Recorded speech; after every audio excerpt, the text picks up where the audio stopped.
Hello everyone, my name is Anita and I help people discover their power. If you want to work with me, check description below.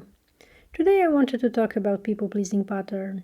I don't want to necessarily dive into where people-pleasing stems from, but I want to tell you what results of this pattern may be on your life.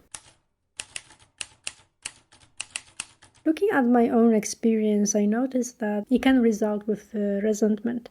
Resentment in a sense like you either resent yourself because you neglect yourself and you help others at your own expense and you realize this and you kind of like resent yourself because you don't tend your own needs, you never do what you actually want to do, you avoid conflict, you are not free to speak your own mind, and you kind of like limit yourself in a sense. So your spirit will rebel against this and you will feel self-resentment. What can actually also happen is when you are not aware of self-resentment and you project it on people that you actually tend. So you resent people you help because they never give back. Somehow there's something in you that won't allow you to speak it out loud because you also will be afraid of losing them at the same time. You either resent yourself or others. Consequently, it will also result with the type of people you will attract to yourself. So either you will repel people that are genuine and are able to tend your own needs because you somehow convinced yourself that you're not worthy of receiving help and attention, and you will attract people who will basically take from you all the time until you realize that there's something not working in this dynamic. Before that happens, you will create codependent relationships. This is a kind of like small example of how that dynamic may look.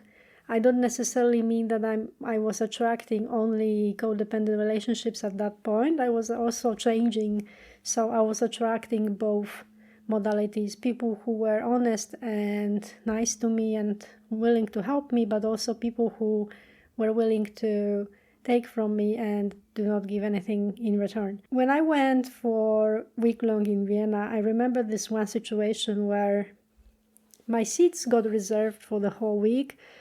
I don't even know how that happened. It just happened. I just accepted it. There was this one day where an old lady sat next to me just to ask me how I ended up having a seat reserved. And I told her, I don't know, I didn't ask, I just accepted, and that was it. She was very confused and not happy with that answer. And then she went on and on about how she goes to Dr. Joe Dispenza retreats. She went to many before. This is her 7th one, I think. It was my first one, by the way, my first week long. So I was super happy to even be there. And she was complaining how she's been to better retreats before, blah, blah, blah.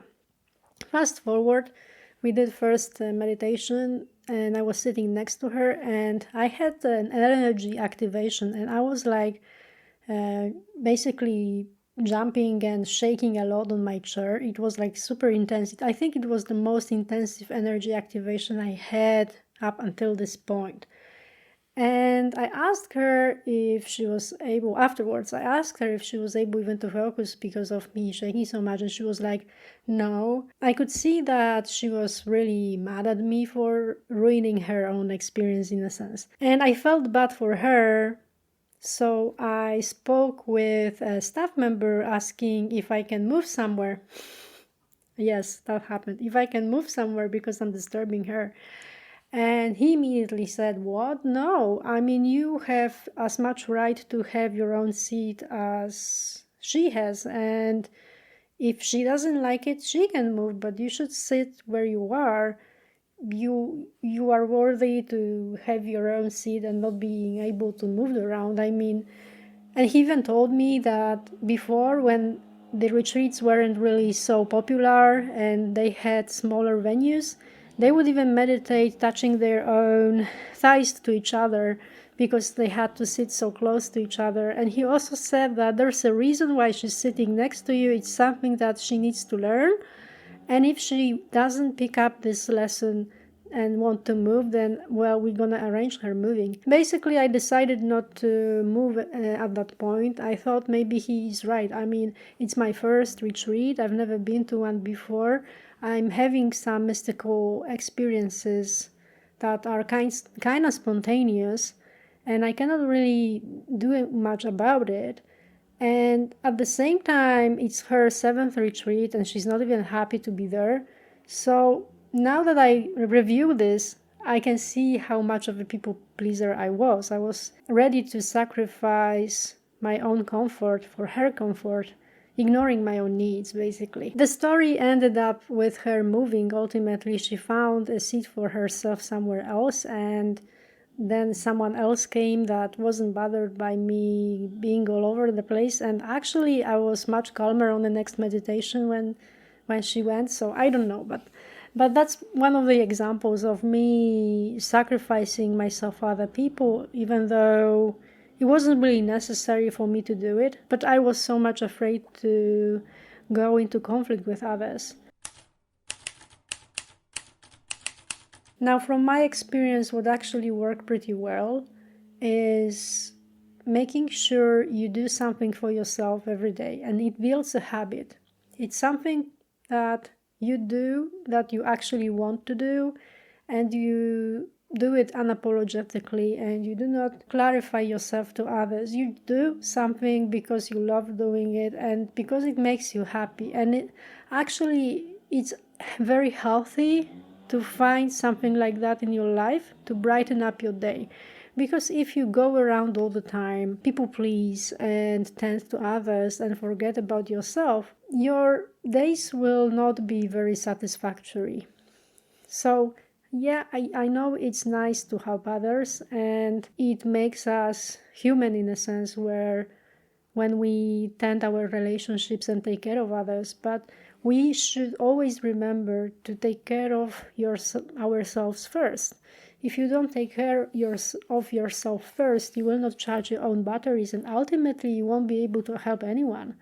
You really need to realize this, that it's actually healthy to find some time for yourself.